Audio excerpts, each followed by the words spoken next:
What's going on, guys? Moonrose here with a Team Luxury Gaming deck profile for One Piece by my boy Brian Hayward.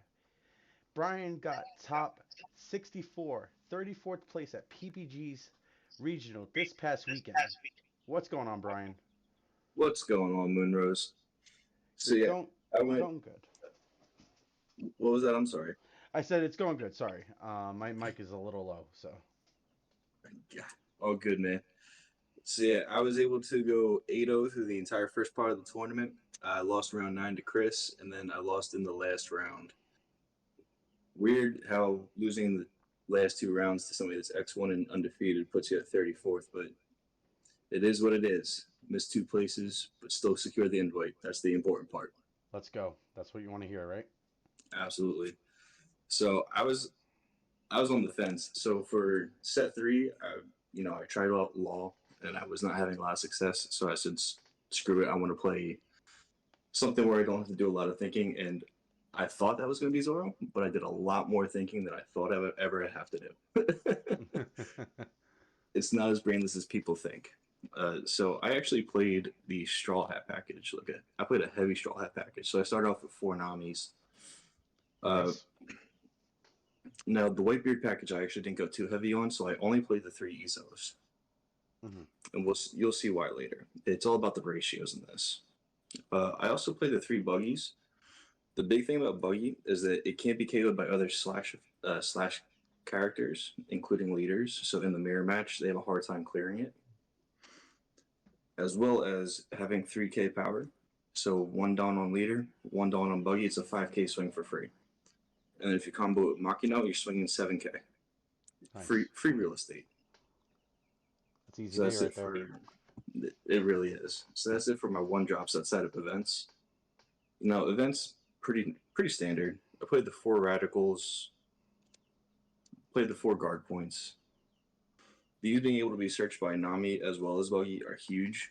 So Nami 9 times out of 10 never whiffs. She's easily one of the she's the best searcher in the deck. I played two Whitebeard Pirates to help balance out the Buggy as well as the Ezo. So this can either get your Ezo or Ezo can get this if you're going to whiff. So instead of whiffing, I'd rather search for that. Yeah. Uh, Brooke, I love Brooke. A lot of times I like playing four of them. Just being able to play on play, put two down on another character, and then be able to do the same thing as Buggy. One on him, one on him. It's a 5K swing. It's just, it's free real estate. Oh yeah. On top of the fact that it's a 2K counter, everybody knows about Brooke though. Brooke's strong, man. I really, really like that card.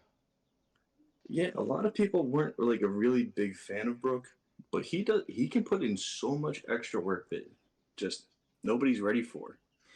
Like Exactly. into Whitebeard on turn two, you get to play the body and swing 8, forcing Hmm. 2 cards out of hand or they take an early life. And then it becomes one here, two here, swing twice, or this helps clear bodies. Like if they get blocker Marco out and you can clear it with something like Fire Fist, Brooke gets free swings on the Marco. You know, Yeah. it's not even a terrible feeling to leave him on board because he can just get free cards out of your opponent's hands. Next, we got the four Curlies. Curly super strong again. 2 drop searches for any of your 1 drops. It's also a 3K body, so it's again in that 5K range.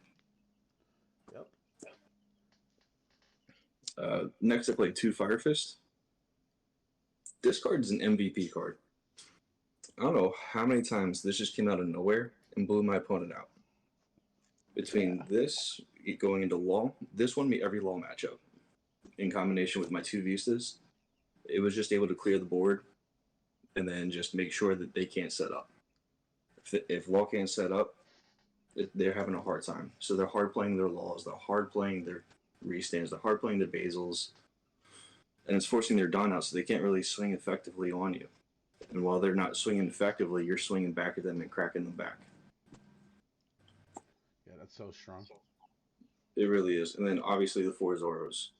Uh, so it's funny to talk about this because a lot of people are like, "Oh, it's just Zoro. He just rushes."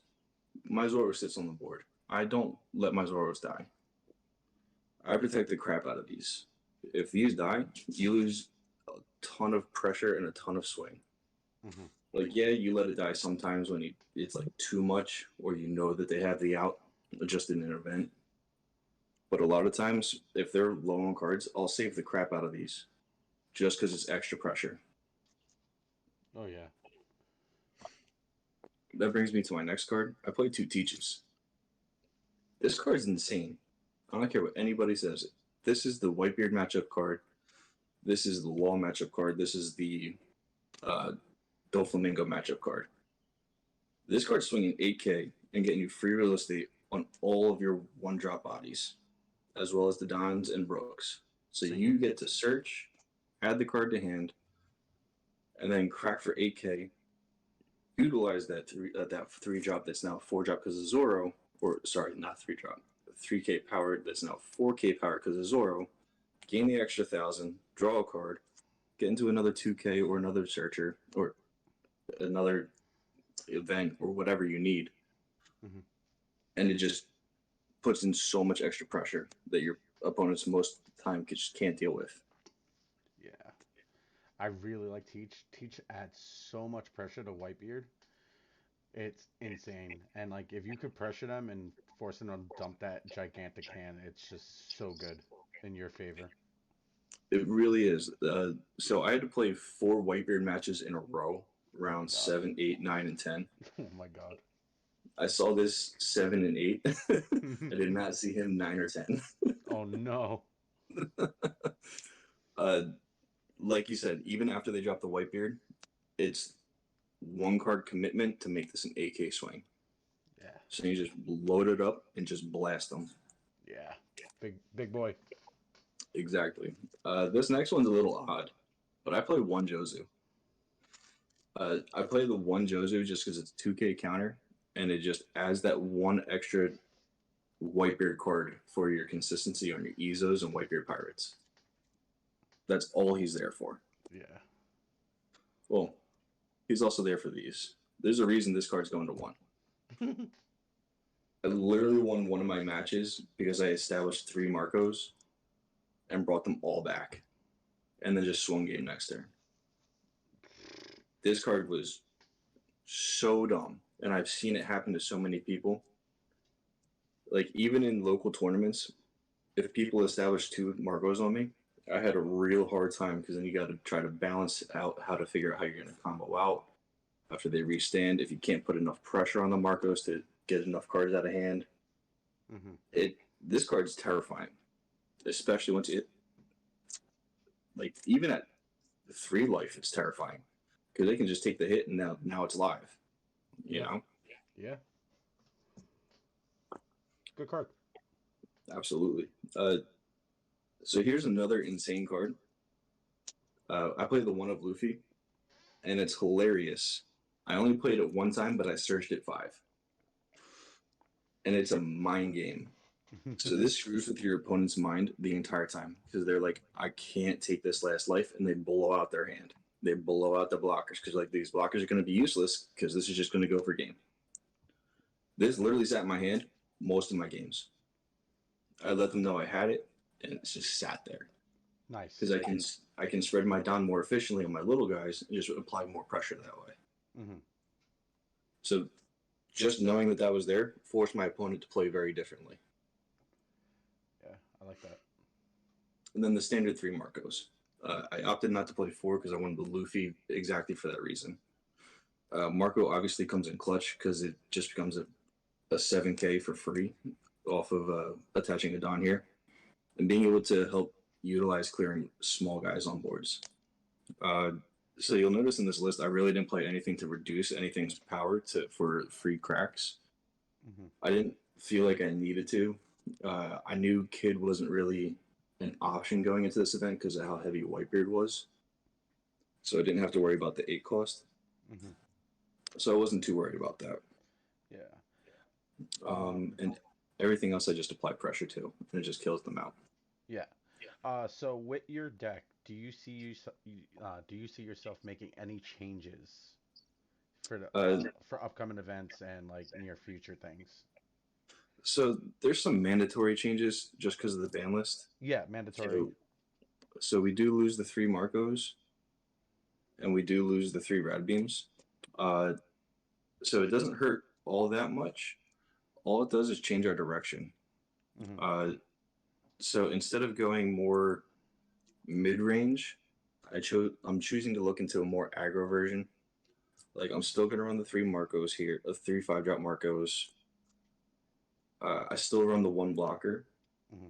I no longer play the Jozu. I don't play the Teaches. I'm still running the Vistas. I'm still running Fire Fists. I'm not running Whitebeard Pirates or Ezos.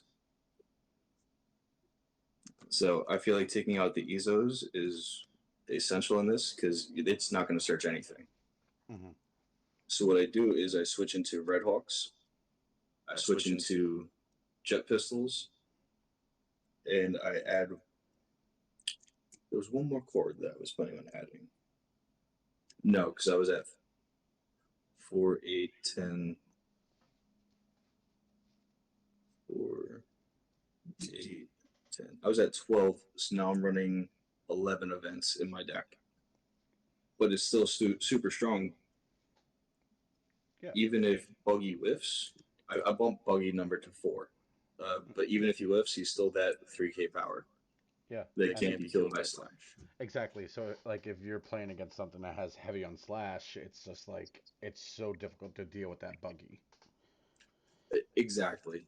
And now I do up my broke count to 4. I Hmm. am adding Otamas now because of, it's beginning of a quote unquote new format. Now that Whitebeard's in here, the biggest contender for Kid is no longer here. Hmm. So people are going to start playing A cost again. Like Yep. I just played in a tournament last night testing for it, and I got blown out by A cost Kid because I wasn't learning Otama at first.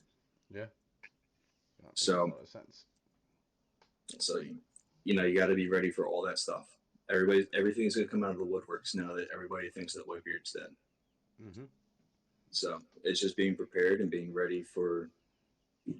We have what 3 days before 3 days. Saturday's event, Yep. and then we have a total of 8 days before Gen Con. Yeah. It's going to be It, very interesting to see what people slap together real quick. yeah, because everyone's scrambling right now. Yeah, so everybody's going to go into their comfort zone. Oh yeah.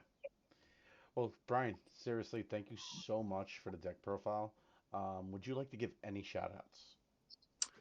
I would love to give a huge, huge, huge shout out to Junior Campbell, and Cody Angelo. Uh, we've been doing a ton of testing, and it's really paid off. Junior was there late nights with me. We would play for 4 hours a night, just running different decks. Like I would play the same deck, and he would change his decks constantly. Like it was literally like playing a tournament. Like he would change his deck. We would roll to see who goes first. Hmm. We would play both scenarios first, second, so we knew which was more optimal. You know, that's the Yeah. biggest thing is being able to test and be able to know your strengths and weaknesses and understand that. Another huge shout out to Aunt Tyler for allowing me the opportunity to be on uh, the Bandai Luxury team. It's a huge honor, and huge shout out to Nicholas John, owner of Lux, killing it for everybody on all of his teams. Which, huge shout out to everybody. Yeah. Seriously, such a good team. Absolutely. Well, Brian. And shout out to Chris Stock for winning it and killing me turn round 9. Yeah, it sucks that we had the friendly fire, but it happens. Exactly. Like it can't be helped. Well, Brian, thank you so much, man. You have a good night. Congrats on your invite, and I look forward to seeing you at Gen Con and this weekend's event. Absolutely, brother. Thank you very much. No problem. You have a good night. All right, guys. Thank you so much, and we'll see you guys next time.